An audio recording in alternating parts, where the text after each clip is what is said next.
Konnichiwa! A day in my life as a matabang vlogger. Ako nga pala si Intet. Ako nga muna pala ang magbo-voice over ng vlog ni Ate Pat. Nung araw nga pala na ito ay birthday ko. October 16, 11 na nga pala ang nasa ko. click nga pala ay si Ate Pat at saka si Kuya. Dito nga sa tricycle ay si Mami, si Daddy, si Mama, si Ate at ako. Inaya nga pala ni Mami si Ate Pat kasi laging tumutulong si Ate Pat kay Mami sa school. Kagaya nga pala, pagka nga may meeting sa may school, si Ate Pat nga pala ay pumupunta. Kaya nga pala madalas, sinasama siya ni Mami pagkakain kami sa labas. Dito ko nga pala sinelebrate ang birthday ko sa Mang Inasal. Nilabas na nga pala dyan ng ate ko ang cake na binili sa akin ni Mami at Daddy. Huling-huli nga pala dyan ang ate ko na kumukuha ng chocolate sa cake ko.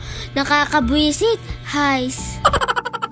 Habang nga pala, hinihintay namin ang order namin. Ito nga ako sa isang gilid, umaaura-aura. Che! Kaya mo to? Finally nga, dumating na nga ang order namin. Naka-Andy rice nga pala kami dito. Si Mami at Daddy lang nga pala ang hindi. Nagugutom nga ako habang bino-voice over ko to. Ito nga pala ang first bite ng ate ko. Yummy! Eto nga pala si Ate Pat. Hulaan nyo nga kung nakailang kanin kami. Siyang makahula o di napakagaling mo. Masarap nga pala ng kain namin pag sa Mang Inasal. At ayan nga pala si Kuya nang hihingi pa ng rice. Ilangat pa nga ang plato, gutom na gutom yarn. Pagkatapos nga pala ng manghingi ng kanin ni Kuya dyan, si Ate naman. Ayan na ate, takaw mo. Ako nga kahit pa nga may kanin ako dyan, pinalagyan nga ni Ate Pat. Jejimon. Nang hingi nga rin pala dyan si Ate Pat kaso hindi niya binidyo. Malalaman niyo daw kasi kung gaano siya karami kumain. Ayan nga, huling-huli na naman nga si Kuya na nang hihingi ng kanin. Si Ate nga ay natutulala na lang sa busog. Huli ka, balbon! Pati nga ako ay natutulala sa kanya. Naghugas nga lang pala kami ng kamay. At pagbalik nga pala namin dito, kinalbon na nga ni Ate ang chocolate sa side niya. Bago nga pala tuluyang maubos ni Ate yung mga yung mga chocolate sa cake, ibabalik ko na nga sa box. At dito nga nagulat ako dahil binigyan ako ng pera ni Mama. Oh my God!